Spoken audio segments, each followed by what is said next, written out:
And what I wanted to talk to you about, Mike, because you were there last night, and Duke, it's just weird. So was Witty, by the way. Krzyzewski got out at just the right time. It is strange to see Duke lose games this season already by 20-plus points. They were never in the game against Miami because, as Jim Boeheim says, Miami has bought itself a team. Yeah. And he apologized. But I mean, he's not wrong. No, he is. He is. I mean, Miami. Here's, and I know I'm a huge homer, and he's not wrong, Mike. No, he is because to say that Miami is successful now because of NIL with basketball is a fallacy, because this is a team that was totally undone by the Adidas scandal, totally, and that's it. Even had me, who now I love Jim Larrañaga like a peepaw, but a couple of years ago I wanted him gone. That Adidas scandal and the lack of scholarships really hurt the University You love of him Miami like a basketball. Put it on the poll, please, Juju, at Le Batard Show. I should say an Abu, because he is Larrañaga after all.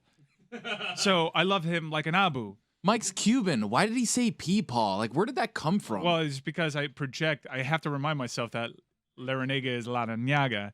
So, but I'm also half not Cuban. So. Yeah, but the part that's Cuban in you is more than the part that's not Cuban I never in you. knew my abuelo. But you can still say abuelo. Who says peepaw? Nobody. I'm as white as they come. Do white people say peepaw? I feel like people in the South say peepaw. Really getting bogged down when all I was going for was the comedic value of saying peepaw, guys. Let's keep it moving. That's what we're celebrating that. Yeah. Celebrating, yeah, sure. This team won an ACC before NIL, okay?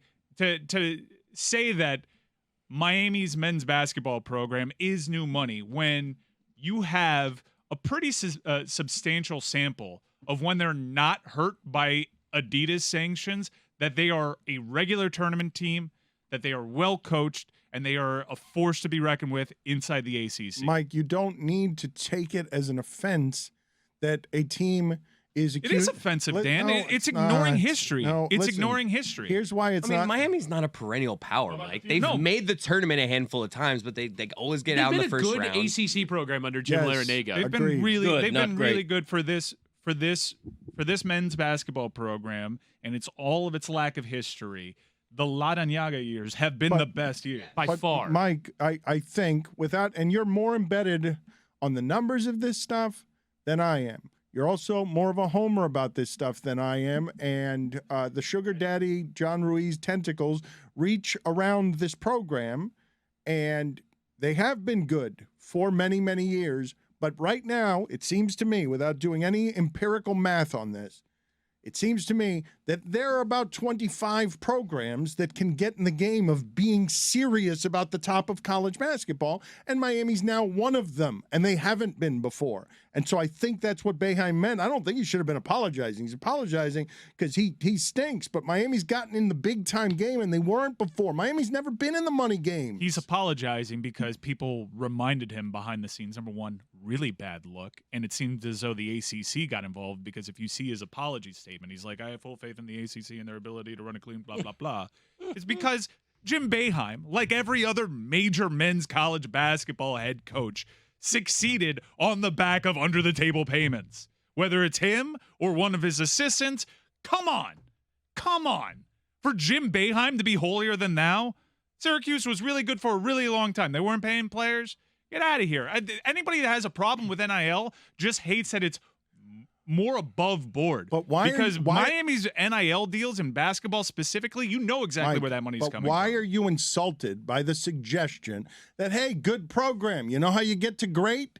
You know how to get, you got to pay for it. He's basically acknowledging Miami's at the party now. We've been at this party for a while, and now Miami's at this party too. And there's more teams here now. It's more crowded for him. Because it intimates that it didn't happen before, and all of a sudden they just plop down money, and voila, there's a good program. They went to a Sweet 16. They won the ACC regular season and conference. They did the double. They were on that trajectory. My point is, they were on that trajectory, and it didn't stop because they didn't have NIL. It stopped because Adidas.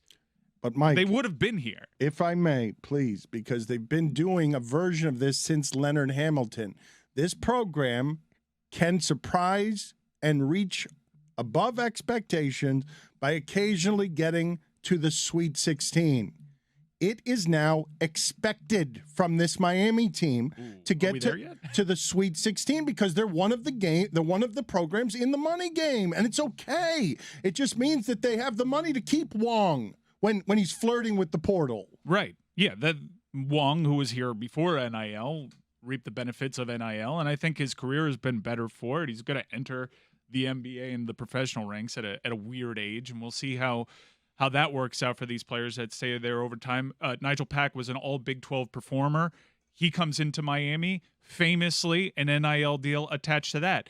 Baby food. Norm Chad O'Meara was at Arkansas State, Nicaraguan. You love him. I love him. He was great last night. He's one of my favorite players to ever don. Physically strong. So strong. Can't move him. He is one of my favorite players to ever don that jersey. He is so exciting, and you see it's been a joy to watch his growth and development over the course of the season. He was popping threes last night. He is such a great college basketball player. I don't think it's fair to say yet that Miami has the expectation of greatness every year because despite what they did last season, they were not ranked in the preseason how about top 25. Last night? Not like how about now? The Dukes in North Carolina. You beat them by 20 the last couple of seasons. Right. That represents a shift that is not familiar in my lifetime. It's of course Duke is Duke.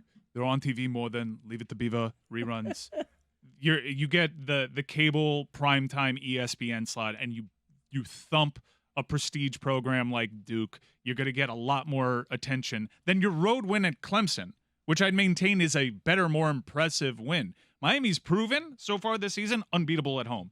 And it's great to see the students turn out that way. I think they're doing a great job of student engagement, and you see the seeds already growing and that tree bearing fruit. They need to learn how to win these close games on the road because there have been some epic collapses Cody, this season. You have lived in this market long enough to see several strong leaders try to resuscitate that program and make it feel like what Mike is talking about now.